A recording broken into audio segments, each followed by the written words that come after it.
Well, good morning, everybody. It's Jack Cox, author of Love Not Fear, and it's snowing outside, so I thought I'd sit in here in the warm and talk to you people. I'm going to start by talking about, and I'm just going to read this. In his introduction to his book, Change Your Thoughts, Change Your Life, Wayne Dyer writes the following words. It is my vision that in the 21st century, our world must recruit future leaders who are steeped in the importance of Lao Tzu's words. I'll explain a bit about that in a minute. All survival may depend on understanding that the concepts of enemy and war can cease to exist by living Tao-centered lives. Government will need to retreat from regulating our personal lives, overly taxing our incomes, and invading our privacy.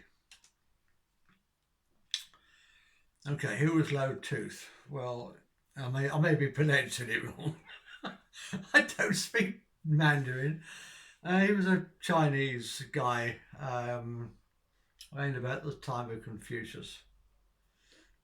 Very wise guy. He wrote a book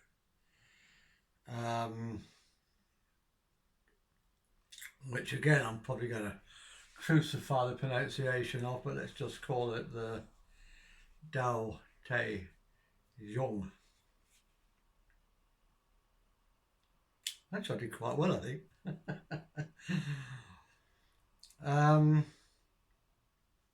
And Wayne Dyer's written a book about it, where he goes into the 81, I think, chapters, verses, and explains what they mean in modern day terms. It's a good book. But the particular thing I liked about this quote is what he said about future leaders. Now, I know I keep saying we shouldn't follow leaders. We don't need leaders. We can get rid of leaders. We can look after ourselves. But for the time being, while we still have leaders, yes, they're going to need to conform, I think, to what he's saying here.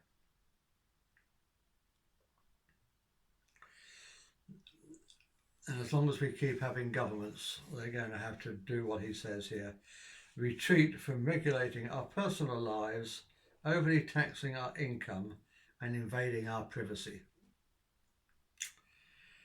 And from that, I'm going to read you a little excerpt from my own book, Love Not Fear.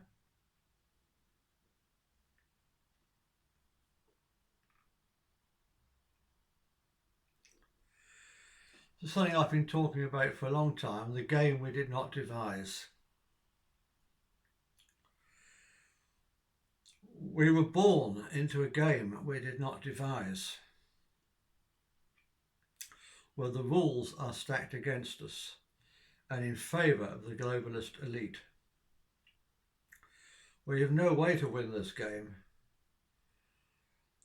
We may make some money. We may get a fancy job title. We may even get some power. But ultimately, even as the CEO of a big corporation, we can never win this game. There will always be a bigger parasite sucking us dry. Our only way is to stop playing this game and devise a fairer one. The currency of this game is money. Stop using money and the game is over. The banks will collapse. The globalist elite will be reduced to ordinary citizens just like us. The nightmare game will be over and we will be free. We will be free to devise a game based on freely giving and freely receiving, on helping each other to thrive, on freedom and independence, on love and cooperation, a true loving utopia. It is my true belief that the things that make people mean, intolerant and aggressive is fear. Fear of poverty, fear of attack by other individuals, terrorists or foreign powers, fear of death, or the even greater fear of living a meaningless life.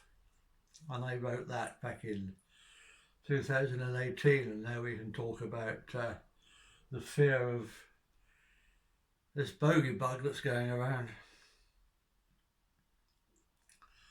The game we did not devise is based in fear. If they can make us afraid of whatever it happens to be at the time, they can control us and they know it.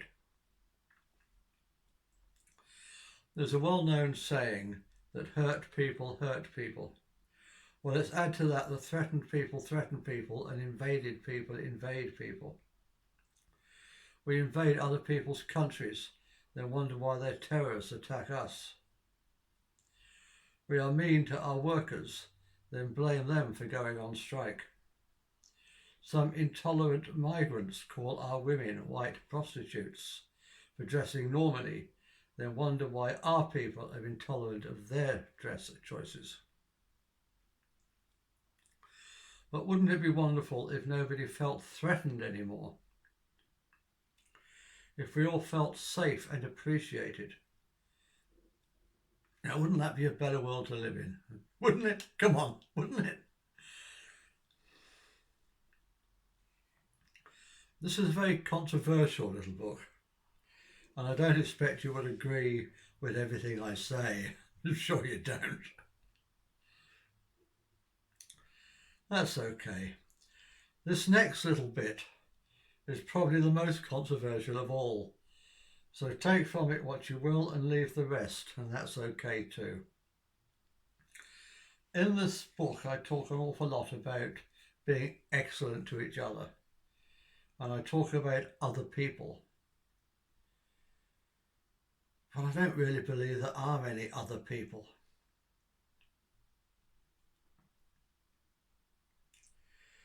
You've probably heard it said before that we are all one. That idea can be taken on many levels. We can talk about the brotherhood of man, or whatever the modern politically correct version of that may be. The brotherhood of humankind, I don't know. Some people, such as myself, take the idea further. We believe it to be literally true. There are no other people. Just think of a group of islands in a warm sea somewhere beautiful. All separate islands? Really? Take away the water or go diving, and what do you see? You see a continuous landscape with hills and valleys, all connected, all one. Excuse me. The separate islands are revealed to be an illusion brought on by their true reality being obscured by the water.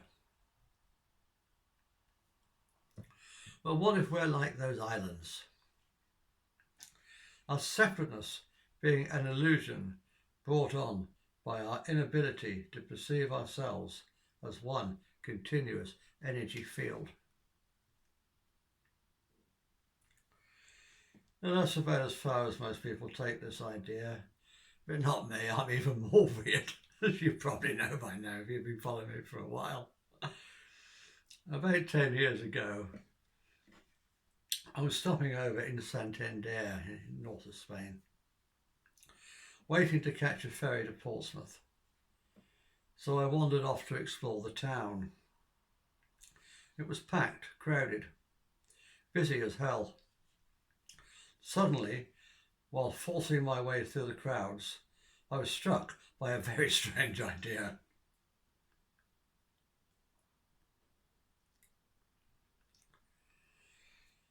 Whether an inspiration, insight, enlightenment, or sheer madness is up to you to decide.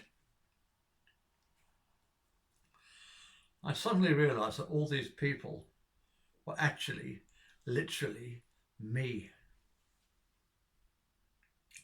I'd always believed in reincarnation since I was a very, very small child.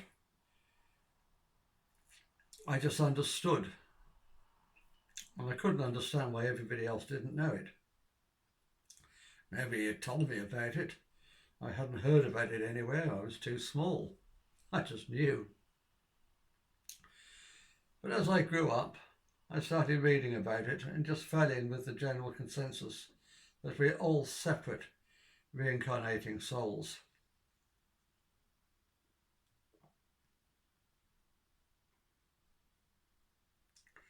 The Saint and Dyer revelation was something quite different.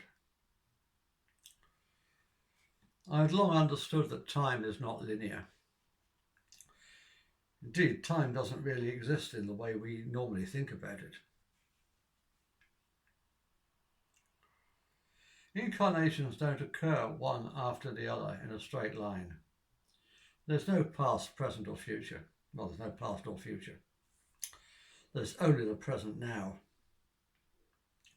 It's all happening right now. Your, mine, their, past, future and concurrent incarnations all happening right now in this moment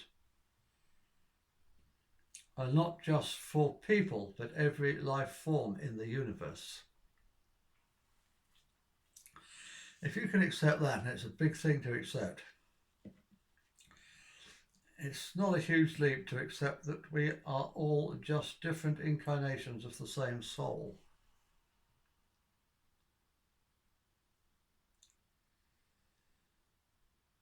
Different expressions of the one soul, source, God, or whatever term you like to use. Call it what you will, call it universal love. We are a part of universal love, just as universal love is a part of us. We can never be separated from universal love, except insofar as our belief in that separation makes it true for us. We are all God pretending to be you and me and him and her. We are the universe experiencing itself.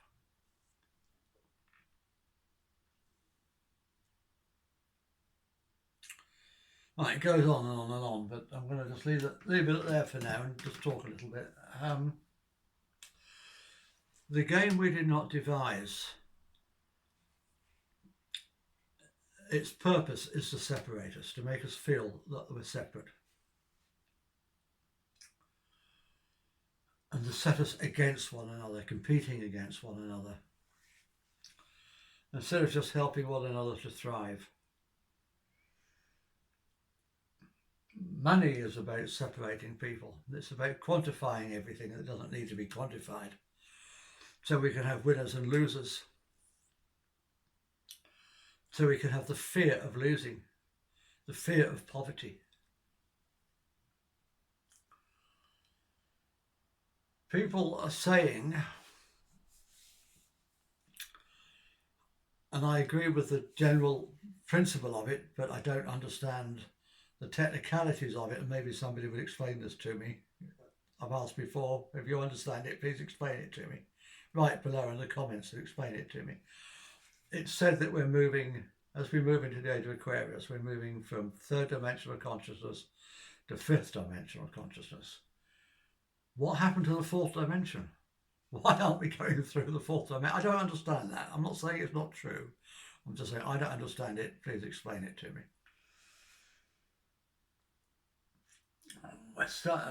What they are calling fifth dimensional consciousness, what used to be called, or as some people are still calling, Christ consciousness. Call it what you like. It's just an evolution of our way of thinking. Don't get stuck with labels, please.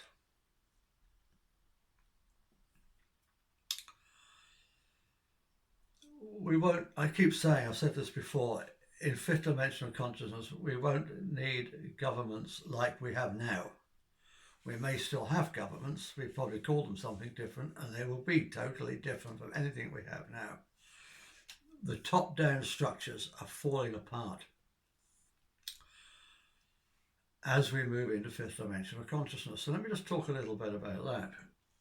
Right now, this year, we're seeing the worst that we could ever see here on Earth.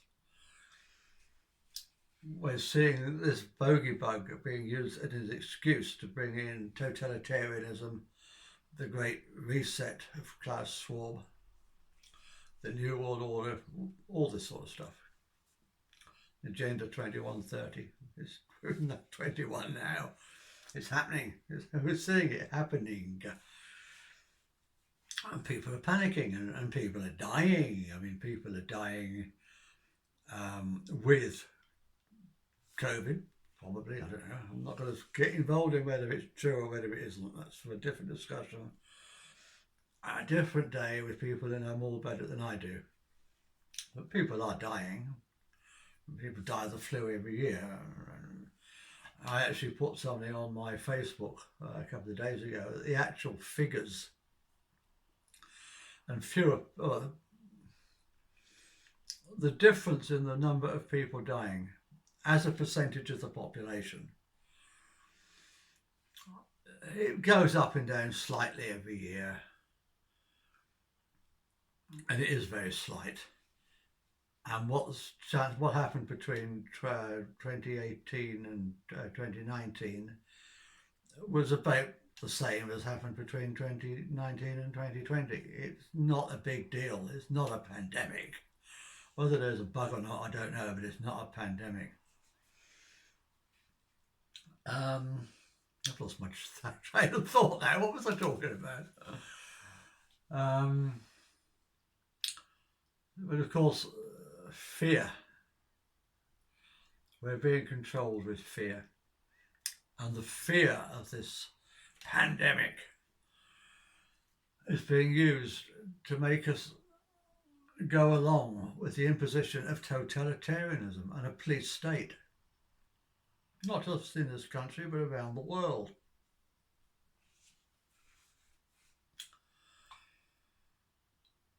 So don't let them control us. Don't let them separate us. Some of us will die. It's sad for those that are left behind. But death is only a graduation. We come here to, excuse me a minute. We came here to experience all this. We chose and agreed, excuse me, to come here to experience all this. And we're experiencing it, and it's right in our face. But death isn't real. Nothing that happens on this earth plane is real. For the analogy I use for my Trekkie friends is it's the holodeck. Nothing that happens here is real. If you don't understand that, then please read Richard Bart's little book, Illusions. It's not heavy, it's a very light-hearted little story, but it'll bring it home to you. Nothing that happens here is real. It's a shame when people die, but it's a shame for those that are left behind and don't understand. There's nothing bad about death. There's nothing bad about anything that's happening.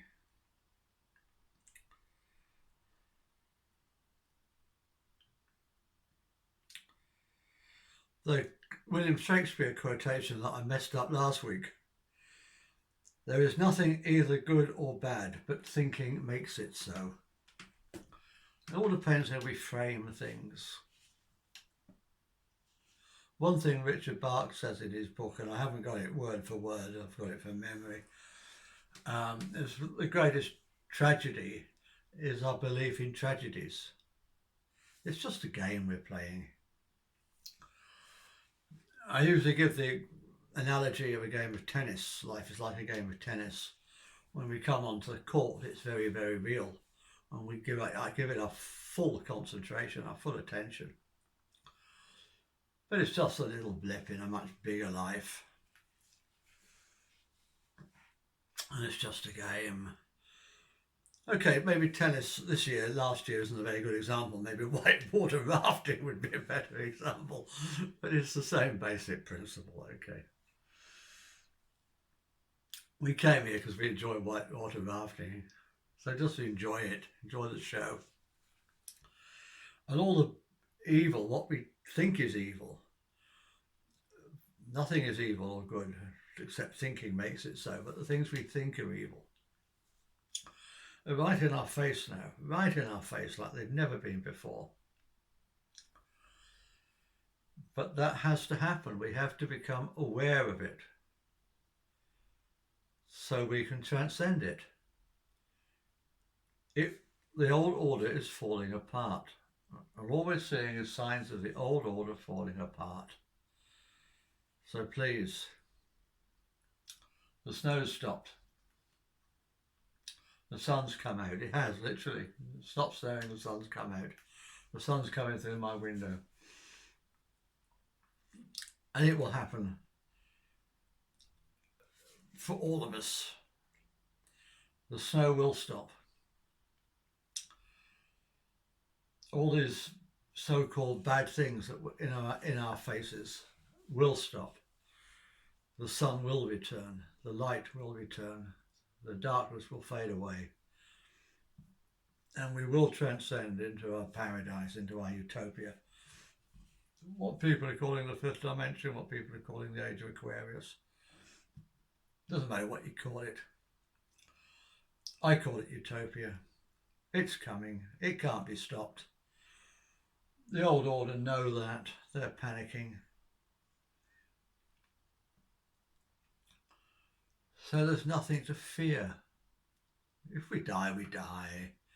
We'll come back again. We may choose not to come back here again, I don't know. But we probably will, or we go somewhere else.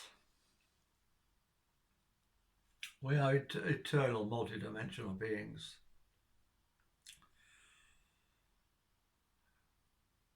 That's the thing I want to get across. We are all eternal, multi-dimensional beings having a physical experience. We're not humans. We live in a human body for the time being. We could live in any other body next time. We've got to ask our choice. It's not a punishment. It's our choice. We do what we want to do, experience what we want to experience. If we choose to incarnate onto another planet next time and be Palladians or whatever, then as long as our consciousness is at that level, we'll be allowed to do so. It's our choice. So anyway, that's it really for today.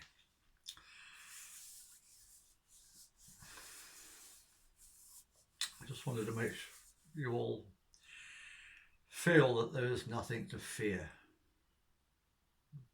What's the expression? There's nothing to fear but fear itself. That which I feared came upon me. There's nothing to fear. The universe is unfolding as it should. We chose to go through this experience at the moment.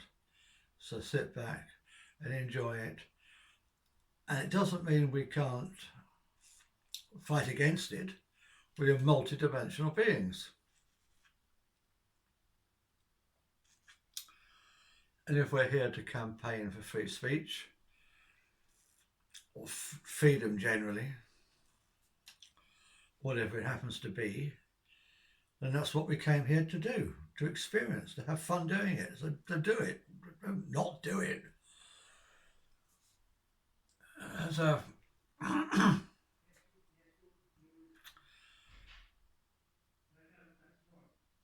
So anyway, that's all I wanted to talk to you about today. Have a great life. Enjoy the show. Even if it's a shit show, enjoy the show. Namaste.